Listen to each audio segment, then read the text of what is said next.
Bible വചനങ്ങളിലൂടെ നാം കടന്നുപോകുമ്പോൾ ദൈവം മനുഷ്യനുമായി ഉടമ്പടി ബന്ധത്തിൽ ഏർപ്പെടുന്നതായി കാണാം. ഈ ഉടമ്പടികളെല്ലാം മനുഷ്യന്റെ രക്ഷാകര പദ്ധതിയെ ലക്ഷ്യമാക്കിക്കൊണ്ടുള്ളതായിരുന്നു. ഈജിപ്തിന്റെ അടിമത്തത്തിൽ നിന്നും മോശയിലൂടെ തന്റെ ജനത്തെ പാലും തേനും ഒഴുകുന്ന കാനാൻ ദേശത്തേക്ക് ദൈവം കൂട്ടിക്കൊണ്ടുവരുന്നു. അവിടുന്ന് അവരെ ഒരു പ്രത്യേക ജനപഥമായി രൂപപ്പെടുത്തി.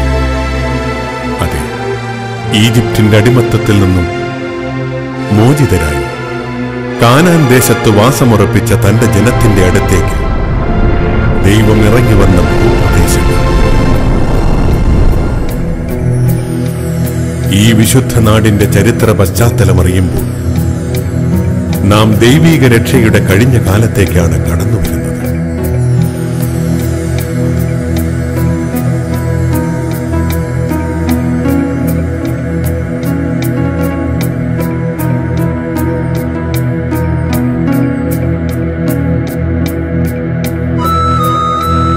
അവിടുന്ന് വിശുദ്ധഗിരിയിൽ തന്റെ നഗരം സ്ഥാപിച്ചു.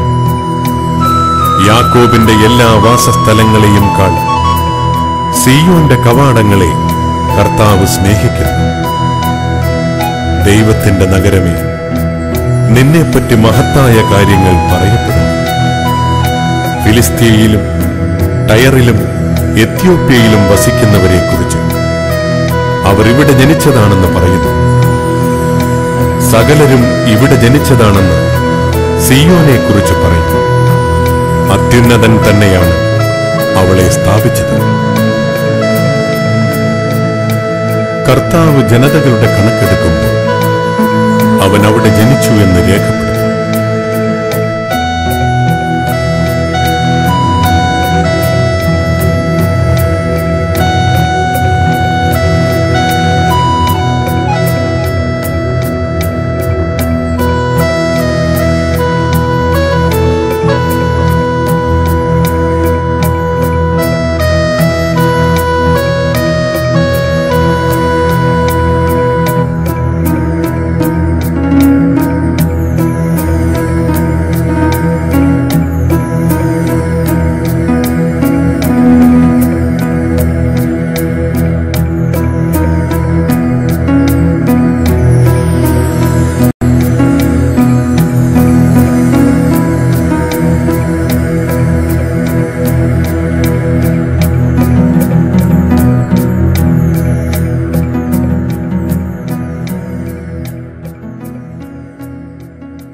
പുതിയ ഉടമ്പടിയിലൂടെ ദൈവം തന്റെ രക്ഷാകര ദൗത്യം ആരംഭിച്ച സ്ഥലമാണിത്. മറിയത്തിനു മുൻപിൽ ഗബ്രിയേൽ മാലാഖ പ്രത്യക്ഷപ്പെട്ടു. ദൈവകൃപ നിറഞ്ഞവളെ സ്വസ്തി, കർത്താവ് നിന്നോടുകൂടെ, ദൈവസന്നിധിയിൽ നീ കൃപ കണ്ടെത്തിയിരിക്കുന്നു. നീ ഗർഭം ധരിച്ച് ഒരു പുത്രനെ പ്രസവിക്കും. നീ അവന് യേശു എന്ന് പേരിടണം. അവൻ വലിയവനായിരിക്കും, അത്യുന്നതന്റെ പുത്രനെന്നവൻ വിളിക്കപ്പെടും. അവന്റെ പിതാവായ ദാവീദിന്റെ സിംഹാസനം ദൈവമായ കർത്താവ് അവന് കൊടുക്കും എന്ന് പറഞ്ഞുകൊണ്ട് മറിയത്തിനു മുന്നിൽ മംഗള സന്ദേശങ്ങൾ ദൈവദൂതൻ കൈമാറിയ ഈ സ്ഥലത്ത് ഒരു ദേവാലയം നിർമ്മിച്ചു. ഇത് മംഗളവാർത്താ ദേവാലയം എന്നറിയപ്പെടുന്നു.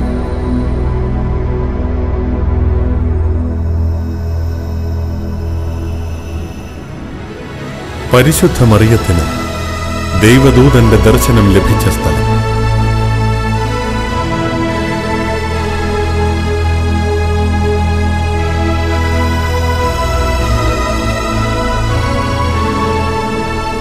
ഇതിൽ പ്രത്യേകം രേഖപ്പെടുത്തിയ സ്ഥലത്താണ് ദൈവദൂതൻ പ്രത്യക്ഷപ്പെട്ടതായി പറയപ്പെടുന്നു. മാനവകുലത്തിന്റെ രക്ഷയ്ക്കായി ജീവന്റെ ജലം കോരിച്ചൊരിഞ്ഞ് രക്ഷകന്റെ ജനന സന്ദേശം നടന്നത് ഈ കിണറിന്റെ സമീപത്ത് വെച്ചാണ്. ഈ കിണറ്റിൽ നിന്നും കന്യാമറിയം വെള്ളം ശേഖരിച്ചുകൊണ്ടിരുന്നപ്പോഴാണ് ദൈവദൂതന്റെ ദർശനമുണ്ടായതെന്നാണ് ഗ്രീക്ക് ഓർത്തഡോക്സ് സഭ വിശ്വസിക്കുന്നത്. അതെ, ഇവിടെ വെച്ചാണ് വചനം മാംസമായി നമ്മുടെ ഇടയിൽ വസിച്ചത്. ഗബ്രിയേൽ മാലാഖയുടെ പേരിൽ നാമകരണം ചെയ്യപ്പെട്ട ദേവാലയം. ആ ദിവസങ്ങളിൽ മറിയം യൂദയായിലെ മലമ്പ്രദേശത്തുള്ള ഒരു പട്ടണത്തിലേക്ക് തിടുക്കത്തിൽ യാത്ര പുറപ്പെട്ടു.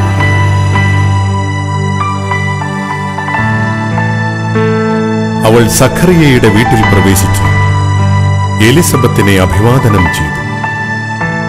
മറിയത്തിന്റെ അഭിവാദനം കേട്ടപ്പോൾ എലിസബത്തിന്റെ ഉദരത്തിൽ ശിശു കുതിച്ചു ചാടി. എലിസബത്ത് പരിശുദ്ധാത്മാവ് നിറഞ്ഞവളായി. എലിസബത്തിന്റെ ഭവനം സ്ഥിതി ചെയ്തിരുന്ന ഈ സ്ഥലത്ത് നിർമ്മിച്ച ദേവാലയമാണ്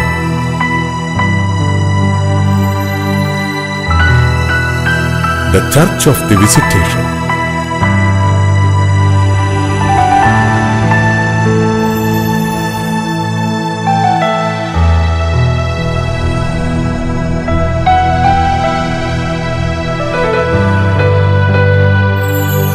ദേവാലയത്തിന്റെ ഉൾവശം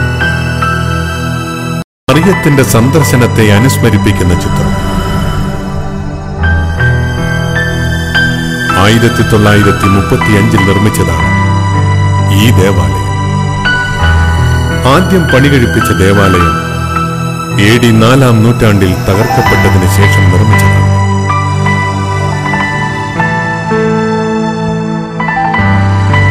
സ്നാപക യോഹന്നാൻ ജനിച്ച സ്ഥലം, അടയാളം രേഖപ്പെടുത്തിയ സ്ഥലത്താണ് സ്നാപകൻ ജനിച്ചത്. ദാവീദിന്റെ യേശുവിന്റെ ജനനത്തെ കുറിക്കുന്ന ബെത്ലഹേം.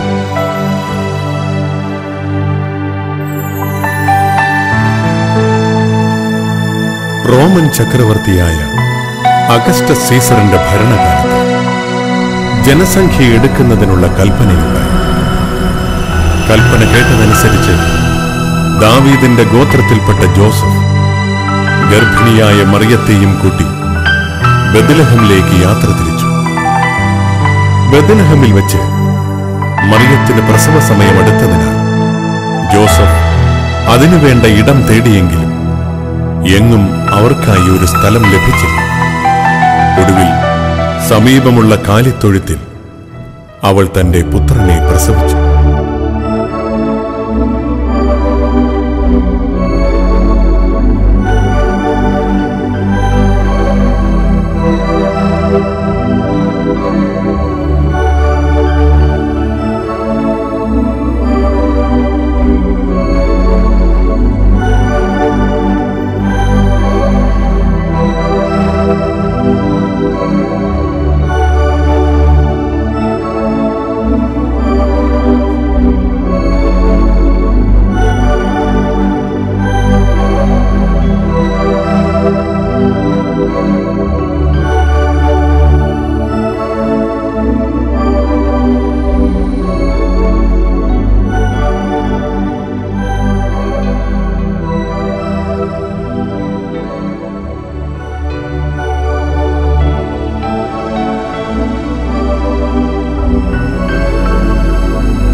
ദിവ്യ യേശുവിന്റെ ജനനത്താൽ പവിത്രമായ സ്ഥലത്ത് സ്ഥിതി ചെയ്യുന്ന ദേവാലയത്തിലേക്കുള്ള പ്രവേശന കവാടം.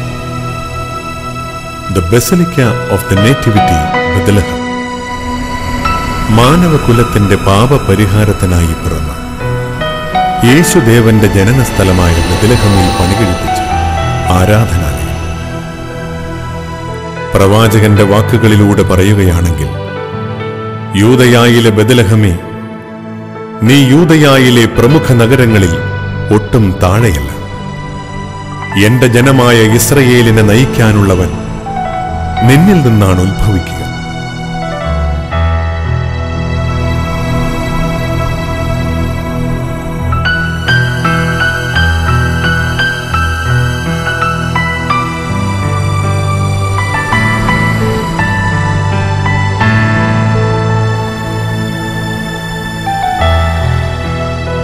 നേറ്റിവിറ്റി കത്തീഡ്രലിന്റെ ഉൾവശം.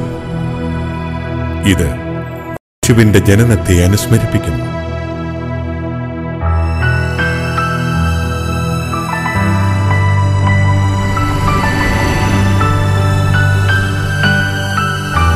യേശുവിന്റെ ജനനം രേഖപ്പെടുത്തിയ ഗ്രോട്ടോയിലേക്കുള്ള പ്രവേശന കവാടം. മറിയത്തിന് പ്രസവിക്കാനായി ഇടം തേടി അലഞ്ഞ ജോസഫിന് ഒരിടത്തും സ്ഥലം ലഭിച്ചില്ല. ഒടുവിൽ കാലികളെ കെട്ടിയിരുന്ന ഒരു ഗുഹയിൽ അഭയം തേടേണ്ടി വന്നു. ഇവിടെ നക്ഷത്ര അടയാളം രേഖപ്പെടുത്തിയ സ്ഥലത്താണ് യേശുവിന്റെ ജനനം. AD 7-ാം നൂറ്റാണ്ടിലുണ്ടായ പേർഷ്യൻ ആക്രമണങ്ങളിൽ നിലനിന്ന ഒരേ ഒരു ദേവാലയമാണ് നേറ്റിവിറ്റി കത്തീഡ്രൽ. യേശുവിന്റെ ജനന സന്ദേശമറിഞ്ഞ പേർഷ്യൻ ജ്യോതിശാസ്ത്രജ്ഞന്മാർ ബെത്ലഹേമിലെത്തി യേശുവിനെ കാണുകയും നേർച്ച കാഴ്ചകൾ സമർപ്പിക്കുകയും ചെയ്തു. ഈ സംഭവം ഈ ദേവാലയത്തിലെ ചുവരിൽ രേഖപ്പെടുത്തിയിരുന്നതിനാൽ പേർഷ്യൻ ആക്രമണമുണ്ടായപ്പോൾ ഈ ദേവാലയത്തെ അവർ ആക്രമിച്ചില്ല.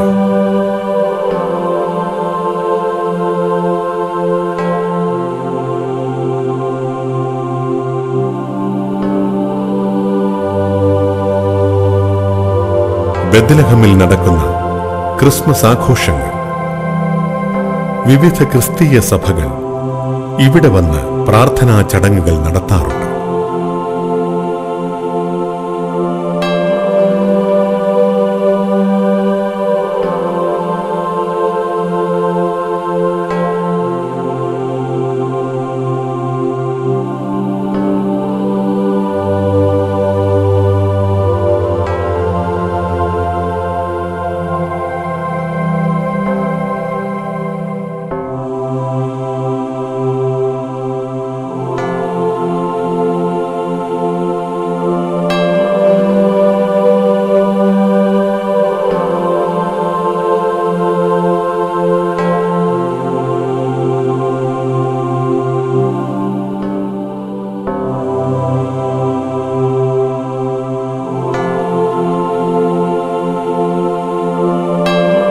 യേശുവിന്റെ ജനന സന്ദേശം ആട്ടിടയന്മാർക്ക് മാലാഖമാർ പ്രത്യക്ഷപ്പെട്ട് നൽകിയ സ്ഥലത്ത് നിർമ്മിച്ച ആരാധനാലയം. ദൈവദൂതൻ ആട്ടിടയന്മാർക്ക് പ്രത്യക്ഷപ്പെട്ട് സന്ദേശം നൽകിയത് ഇവിടെയാണ്.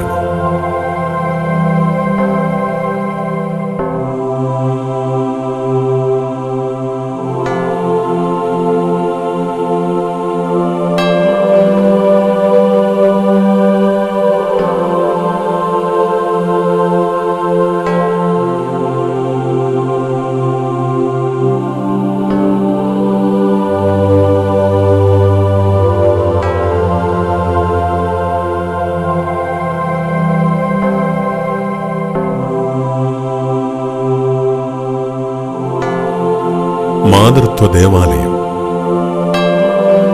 കന്യകയെങ്കിലും മേരിയുടെ ദൈവീക മാതൃത്വം അനുസ്മരിപ്പിക്കുന്ന ദേവാലയം.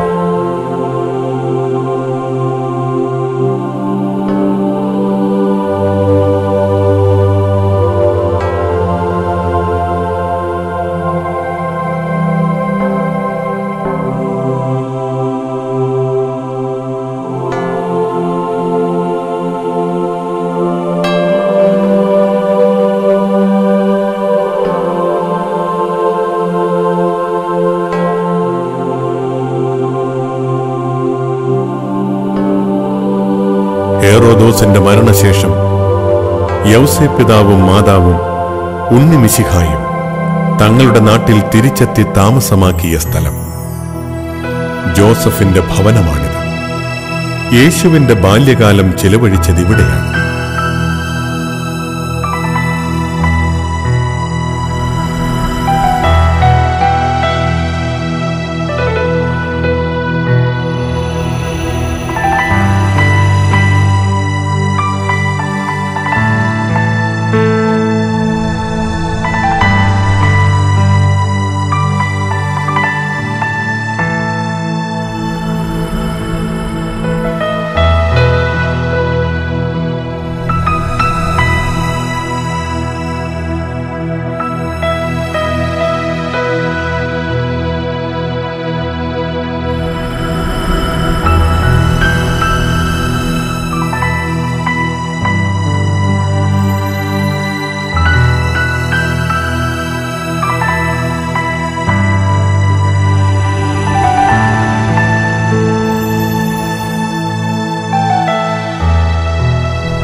യേശു സ്നാപക യോഹന്നാനിൽ നിന്നും സ്നാനം സ്വീകരിച്ച ജോർദാൻ നദി.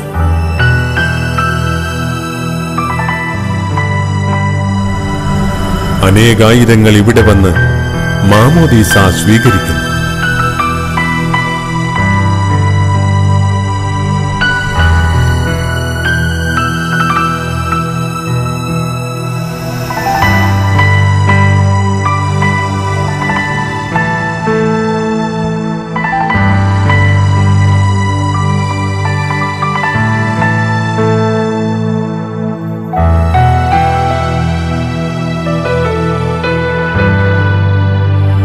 യേശുവിന്റെ ആദ്യാത്ഭുതം നടന്ന കാന എന്ന സ്ഥലത്തെ ദേവാലയം പരിശുദ്ധ അമ്മയുടെ അഭ്യർത്ഥനയെ മാനിച്ച് യേശു തന്റെ ദൈവീകമായ ശക്തി വെളിപ്പെടുത്തിയ പുണ്യസ്ഥലം.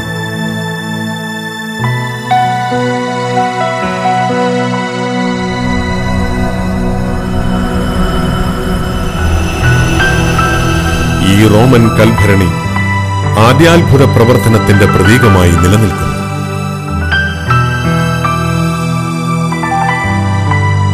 യേശുവിന്റെ ആദ്യാത്ഭുതം നടന്ന ഈ പുണ്യഭൂമിയിൽ ധാരാളം ക്രിസ്ത്യൻ വധൂവരന്മാരെത്തി പ്രാർത്ഥിക്കാറുണ്ട്.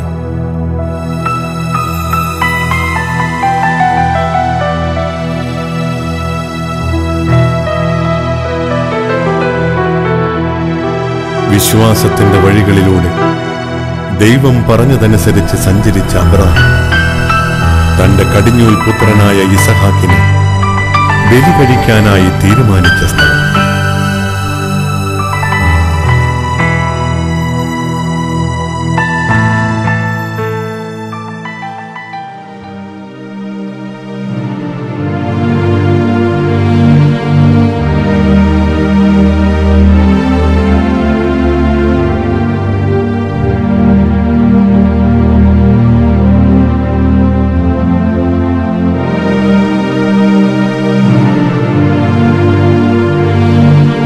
ഈശോയുടെ കാലഘട്ടത്തിൽ നിലനിന്നിരുന്ന കൊട്ടാരങ്ങളുടെയും സിനഗോഗിന്റെയും അവശിഷ്ടങ്ങൾ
യേശുവിന്റെ കാലഘട്ടത്തിലെ അതിപുരാതനമായ പള്ളിയുടെയും കൊട്ടാരങ്ങളുടെയും അവശേഷിച്ച ഭാഗങ്ങൾ ചരിത്ര സ്മാരകങ്ങളായി നിലകൊള്ളുന്നു.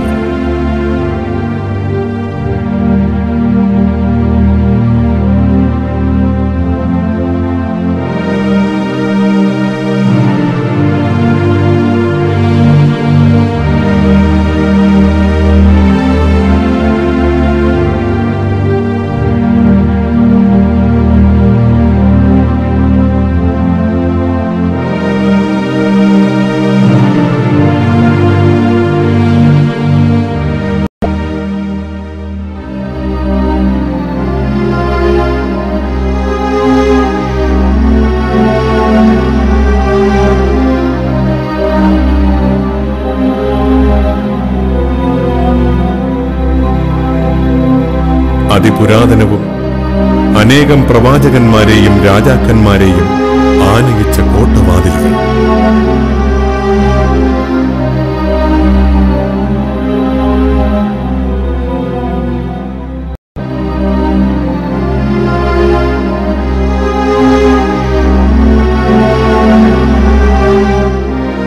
The Tower of David, ഇതിന്ന് ഒരു മ്യൂസിയമായി ഉപയോഗിക്കുന്നു.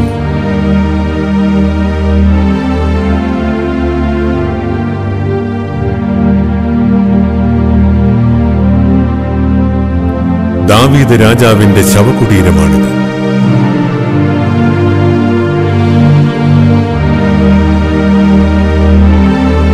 ദാവീദിന്റെ മകനായ അബ്സലമിന്റെ ശവകുടീരം.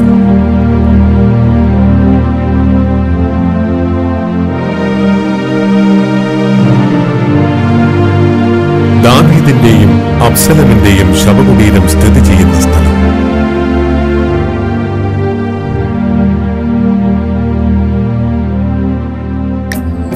മഹാനായ സോളമൻ രാജാവ് പണികഴിപ്പിച്ച പ്രസിദ്ധമായ വാട്ടർ ടണൽ.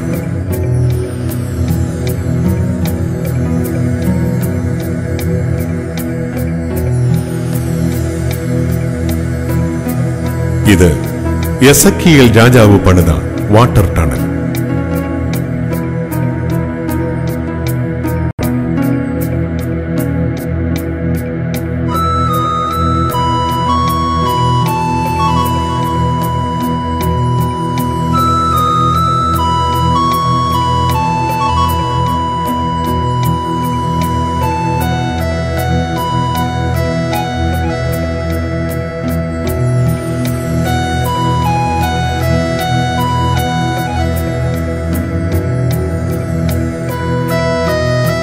യേശുവിന്റെ കാലത്ത് ഉപയോഗിച്ചിരുന്ന എഴുത്തുവസ്തുക്കൾ ഈ ഗുഹയിൽ നിന്നും ലഭിക്കുകയുണ്ടായി.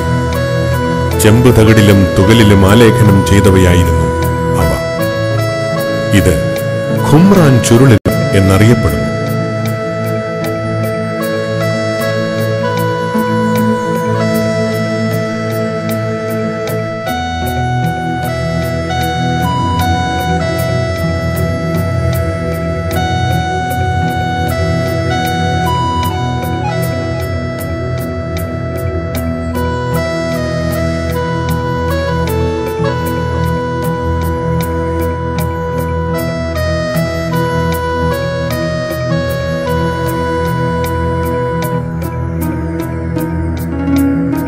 ചാവുകടലിലെ ഒരു ദൃശ്യം.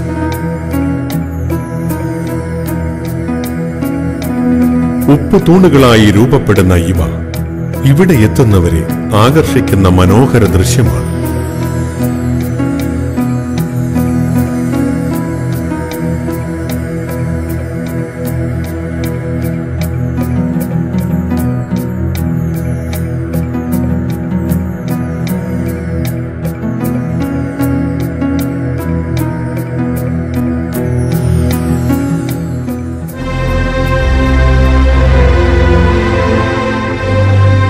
വിലാപത്തിന്റെ മതി.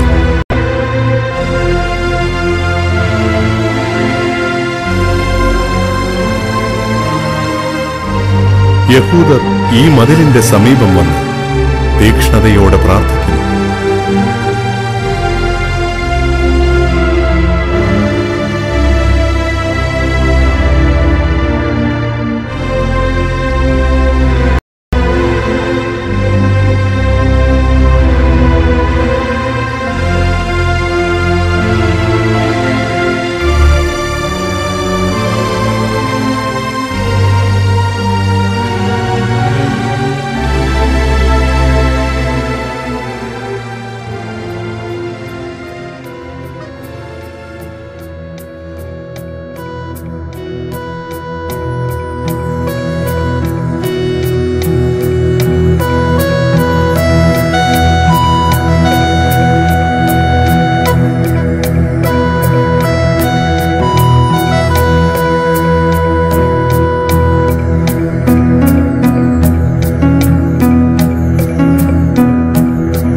അബ്രാഹത്തിന്റെയും സാറയുടെയും ശവകുടീരം സ്ഥിതി ചെയ്യുന്നത് ഇവിടെയാണ്.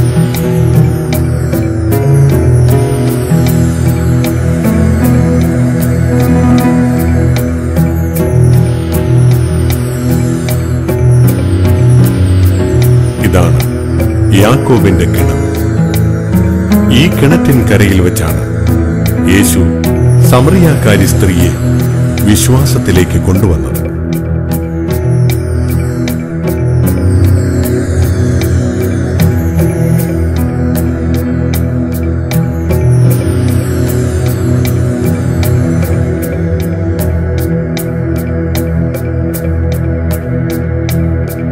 ഇതാണ് കഫർനാം.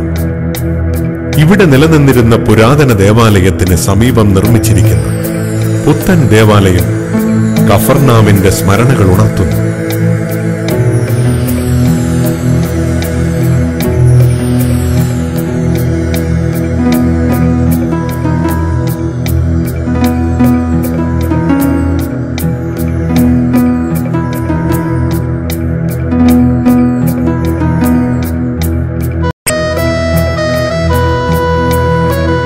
ഗലീലി കടലിന് സമീപം സ്ഥിതി ചെയ്യുന്ന ഈ സിനഗോഗ് പേർഷ്യൻ ആക്രമണത്തിൽ തകർക്കപ്പെട്ടു. എങ്കിലും യേശുവിന്റെ പരസ്യജീവിത കാലഘട്ടങ്ങളെ ഓർമ്മപ്പെടുത്തിക്കൊണ്ട് ഇവ ഇന്നും നിലനിൽക്കുന്നു.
ഗലീലിയ കടലിൽ നിന്നും കണ്ടെത്തിയ ഈ വഞ്ചി യേശുവിന്റെ കാലഘട്ടത്തിൽ ഉപയോഗിച്ചിരുന്നതാണ്.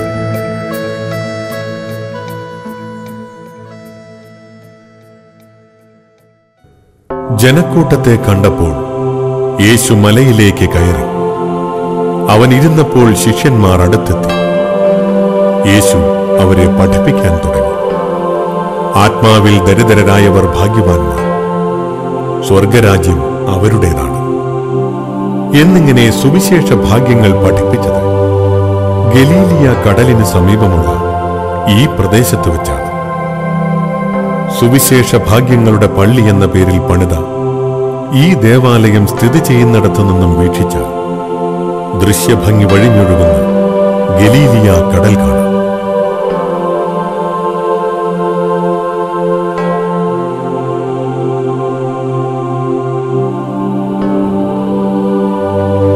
അവർ വേണ്ടത്ര ഭക്ഷിച്ച് തൃപ്തരായപ്പോൾ യേശു ശിഷ്യന്മാരോട് പറഞ്ഞു, ഒന്നും നഷ്ടപ്പെടാതെ മിച്ചമുള്ള കഷണങ്ങളെല്ലാം ശേഖരിക്കുവിൻ. ജനങ്ങൾ ഭക്ഷിച്ചതിന് ശേഷം മിച്ചം വന്ന കഷണങ്ങൾ 12 കുട്ട നിറയെ ഉണ്ടായിരുന്നു. ഈശോയുടെ പ്രധാന അത്ഭുതങ്ങളിലൊന്നായ 5 അപ്പവും 2 മീനും കൊണ്ട് 5000ങ്ങളുടെ വിശപ്പടക്കിയത് ഇവിടെ വെച്ചായിരുന്നു. AD 4-ാം നൂറ്റാണ്ടിൽ പണിത ദേവാലയമാണിത്. The Church of the Loaves and the Fishes എന്നറിയപ്പെടുന്നു.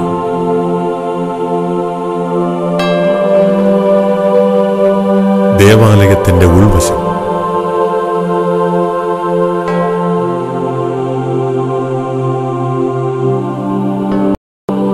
ഈശോയുടെ രൂപാന്തരീകരണം നടന്ന താബോർ മലയിൽ സ്ഥിതി ചെയ്യുന്ന ദേവാലയമാണിത്. യേശുവിന്റെ മുഖം സൂര്യ തേജസ്സോടെ തിളങ്ങിയതിനെ അനുസ്മരിപ്പിക്കും വിധം ഈ ദേവാലയം സ്വർണവർണ്ണങ്ങളാൽ പ്രശോഭിതമായ മാർബിളിൽ പണിതീർത്തിരിക്കുന്നു.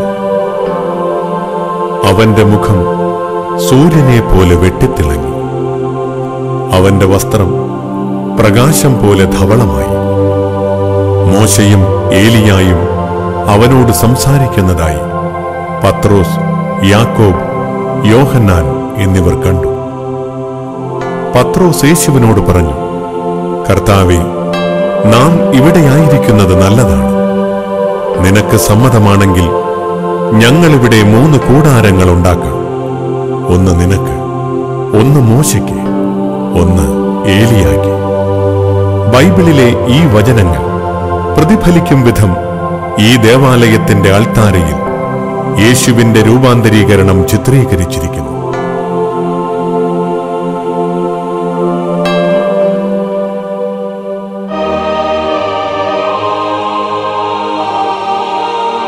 താബോർ രൂപാന്തരീകരണ ദേവാലയത്തിന്റെ പ്രവേശന കവാടം.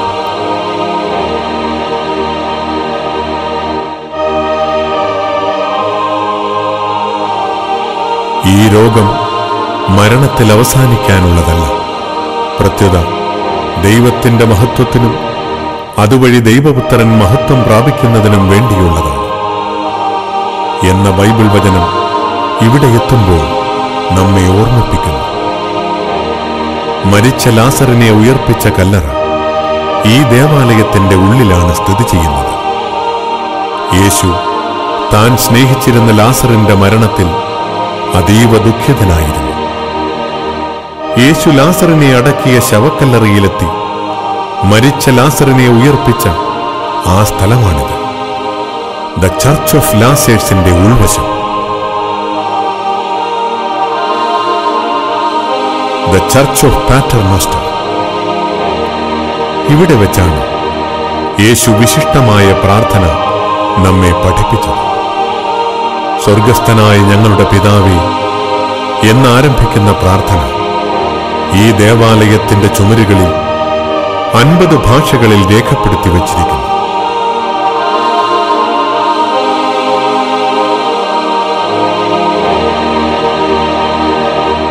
സെഹിയോൻ ഊട്ടുശാല. ഇവിടെയാണ് പരിശുദ്ധ കുർബാനയുടെ സ്ഥാപനം നടന്നത്. അവർ ഭക്ഷണം കഴിച്ചുകൊണ്ടിരിക്കുമ്പോൾ ഈശോ അപ്പമെടുത്ത് വാഴ്ത്തി അവർക്ക് കൊടുത്തുകൊണ്ട് പറഞ്ഞു, വാങ്ങി ഭക്ഷിക്കുക, ഇതെന്റെ ശരീരമാണ്, എന്റെ ഓർമ്മയ്ക്കായി ഇത് ചെയ്യുക. അതെ, ഈശോ സ്ഥാപിച്ച പുതിയ ഉടമ്പടിയുടെ ഓർമ്മ ഇവിടെ നിലനിൽക്കുന്നു.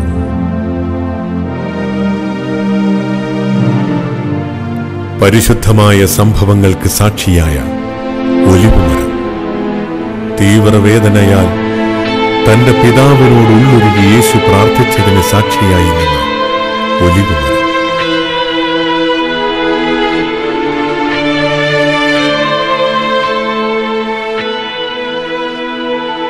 The Church of All Nations.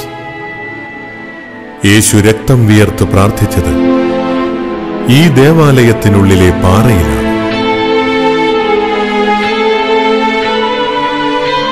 അതെ, ഈ പാറമേൽ യേശു കമിഴ്ന്നു വീണ് പ്രാർത്ഥിച്ചു, എന്റെ പിതാവേ, സാധ്യമെങ്കിൽ ഈ പാനപാത്രം എന്നിൽ നിന്നും അകന്നു പോകട്ടെ. അപ്പോൾ അവിടത്തെ ശക്തിപ്പെടുത്താൻ സ്വർഗത്തിൽ നിന്നൊരു ദൂതൻ പ്രത്യക്ഷപ്പെട്ടു. യേശുവിന്റെ വിയർപ്പ് രക്തത്തുള്ളികളായി നിലത്തു വീണു.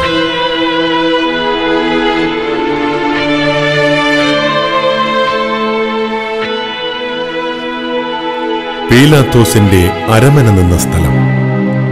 ഇവിടെ വെച്ചാണ് യേശുവിന്റെ തലയിൽ മുൾമുടി വെച്ചത്. പീലാത്തോസ് യേശുവിനെ ചമ്മട്ടി കൊണ്ടടിപ്പിച്ചു. പടയാളികൾ ഒരു മുൾക്കിരീടമുണ്ടാക്കി അവന്റെ തലയിൽ വെച്ചു. ഒരു ചുവന്ന മേലങ്കി അവനെ അണിയിച്ചു. ദേവാലയത്തിന്റെ ഉൾവശം. ഇതിന്റെ മുകൾ ഭാഗം മുൾമുടിയുടെ രൂപത്തിൽ പണിതിരിക്കുന്നു. പടയാളികൾ യേശുവിനെ ചമ്മട്ടി കൊണ്ടടിക്കുന്നതിനായി ബന്ധിച്ച കൽത്തൂൺ. ചമ്മട്ടി അടിച്ചതിനു ശേഷം യേശുവിനെ പരിഹസിക്കുന്നതിനായി പടയാളികൾ തലയിൽ മുൾക്കിരീടം ധരിക്കാനായി ഇരുത്തിയ സ്ഥലം.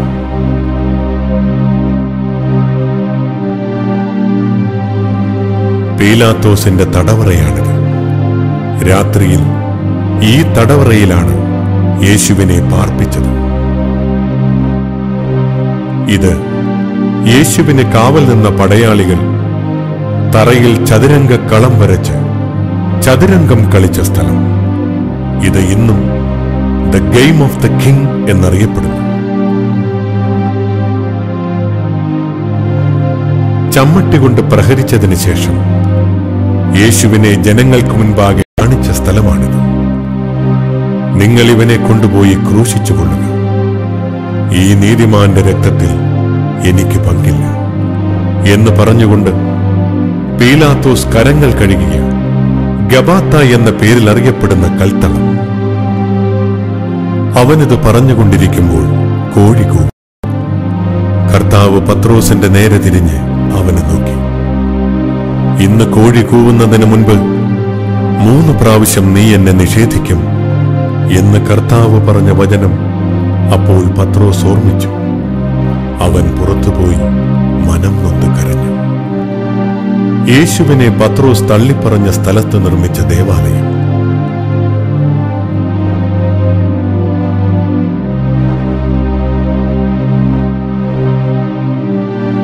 യേശു കുരിശുമായി വീണ സ്ഥലം.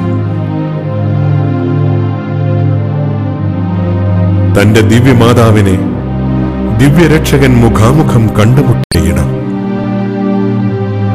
കുരിശുമായി മുന്നോട്ടു പോകാൻ നിവൃത്തിയില്ലാതിരുന്നപ്പോൾ ശിമയോൻ ആ കുരിശ് താങ്ങുവാനായി മുന്നോട്ട് വന്നത് ഇവിടെ വെച്ചാണ്.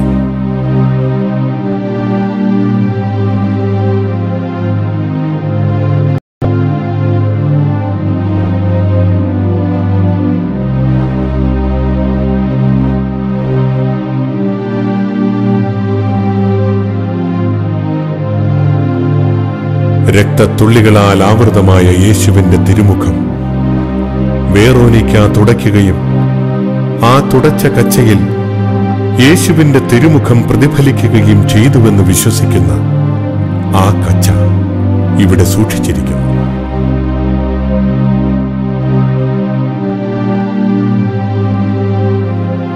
ഈശോ കുരിശുമായി 2ാം പ്രാവശ്യവും വീണ സ്ഥലം. തന്നെ നോക്കിക്കരഞ്ഞ ഓർശലേം നിവാസികളായ സ്ത്രീകളെ നോക്കി ആശ്വാസവചനങ്ങൾ നൽകിയ സ്ഥലം. യേശു 3ാം പ്രാവശ്യം വീണത് ഇവിടെ വെച്ചാണ്. അവന്റെ വസ്ത്രങ്ങൾ അവർ ഭാഗിച്ചെടുത്തു. അവന്റെ മേലങ്കിക്ക് വേണ്ടി അവർ ചിട്ടിയിട്ടു എന്ന തിരുവെഴുത്ത് അന്വർത്ഥമായ സ്ഥലം.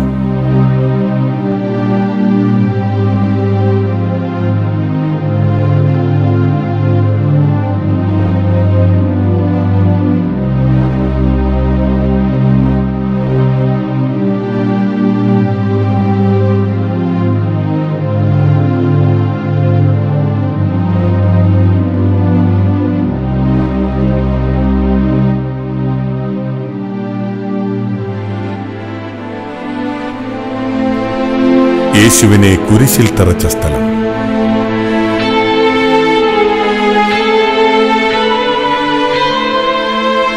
റഷ്യൻ പരിവേഷകർ കണ്ടെത്തിയ ഈ സ്ഥലത്ത് വച്ചാണ് യേശുവിനെ പടയാളികൾ കുരിശിൽ തറച്ചത്. ആ സ്ഥലത്ത് നിർമ്മിച്ച ദേവാലയമാണിത്.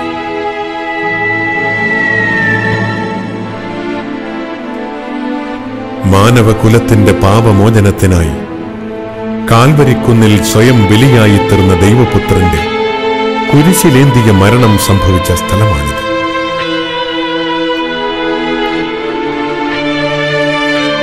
എല്ലാം നിറവേറിക്കഴിഞ്ഞുവെന്നറിഞ്ഞ് തിരുവെഴുത്ത് പൂർത്തിയാകുവാൻ വേണ്ടി യേശു പറഞ്ഞു, എനിക്ക് ദാഹിക്കുന്നു.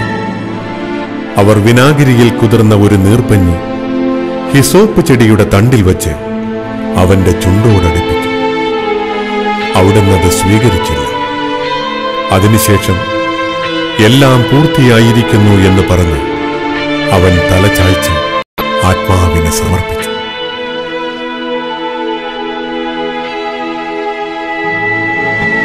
ഈ ദേവാലയത്തിൽ സൂക്ഷിച്ചിരിക്കുന്ന ഈ പാറയിലാണ് യേശുവിനെ തറച്ച കുരിശ് നാട്ടിയത്.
പുത്രന്റെ മൃതശരീരം കുരിശിൽ നിന്നും ഇറക്കി മാതാവിന്റെ മടിയിൽ കിടത്തിയ സ്ഥലം, മനമുരുകിയ അമ്മ വ്യാകുലമനുഭവിച്ച പവിത്രമായ സ്ഥലം.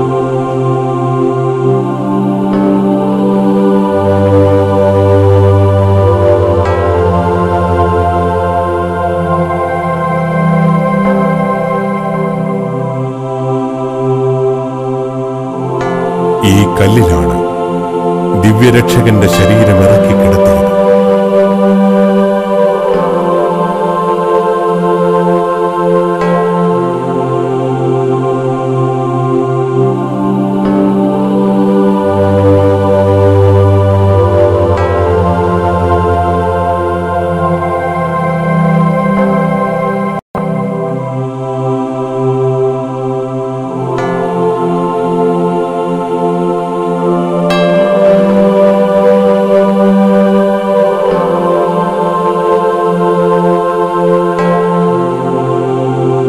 ഇവിടെയാണ് ദിവ്യരക്ഷകന്റെ തിരുശരീരം അടക്കം ചെയ്തത്.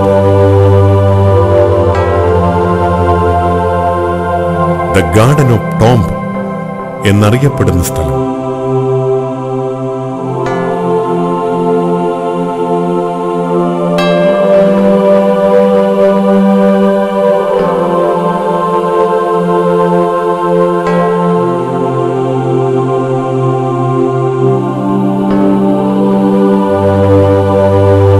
ക്രൂശിക്കപ്പെട്ട സ്ഥലത്ത് ഒരു തോട്ടമുണ്ടായിരുന്നു. ആ തോട്ടത്തിൽ അതുവരെ ആരെയും സംസ്കരിച്ചിട്ടില്ലാത്ത ഒരു പുതിയ കല്ലറയും ഉണ്ടായിരുന്നു. യേശുവിനെ അവർ അവിടെ സംസ്കരിച്ചു. ആ കല്ലറ സ്ഥിതി ചെയ്തിരുന്ന സ്ഥലമാണിത്.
ഇതാണ് മാലാഖയുടെ ദേവാലയം.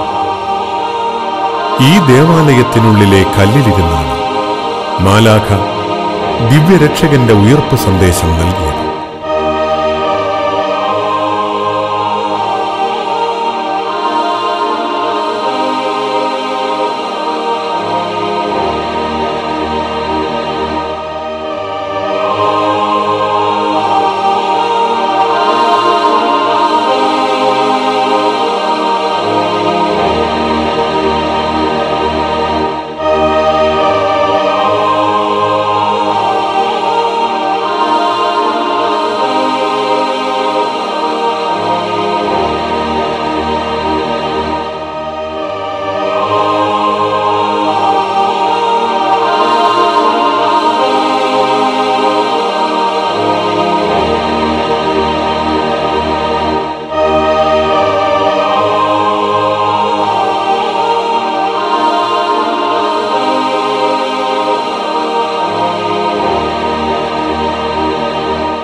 ജെറൂസലമിൽ നിന്നും എമ്മാവൂസിലേക്ക് പുറപ്പെട്ട 2 ശിഷ്യന്മാർക്ക് യേശു പ്രത്യക്ഷപ്പെട്ടത് ഈ വഴിയിൽ വെച്ചാണ്.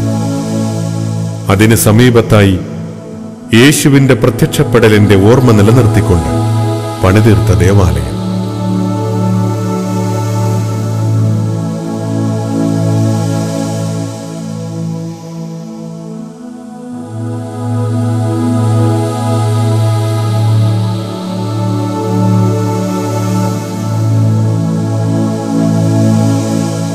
യേശു പത്രോസിനെ തന്റെ സഭയെ നയിക്കാൻ വേണ്ട അധികാരം നൽകിയത് ഗലീലിയ കടലിന്റെ സമീപത്തുള്ള ഈ സ്ഥലത്ത് വെച്ചാണ്.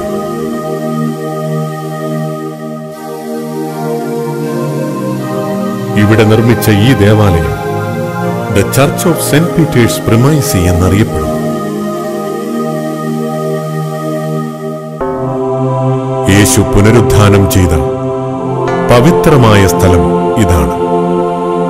ഈ പാറയിൽ നിന്നാണ് യേശു സ്വർഗാരോഹണം ചെയ്തത്. മോശയുടെ നിയമത്തിലും പ്രവാചകന്മാരിലും സങ്കീർത്തനങ്ങളിലും യേശുവിനെ കുറിച്ച് എഴുതപ്പെട്ടിരിക്കുന്നതെല്ലാം പൂർത്തിയായിരിക്കുന്നു.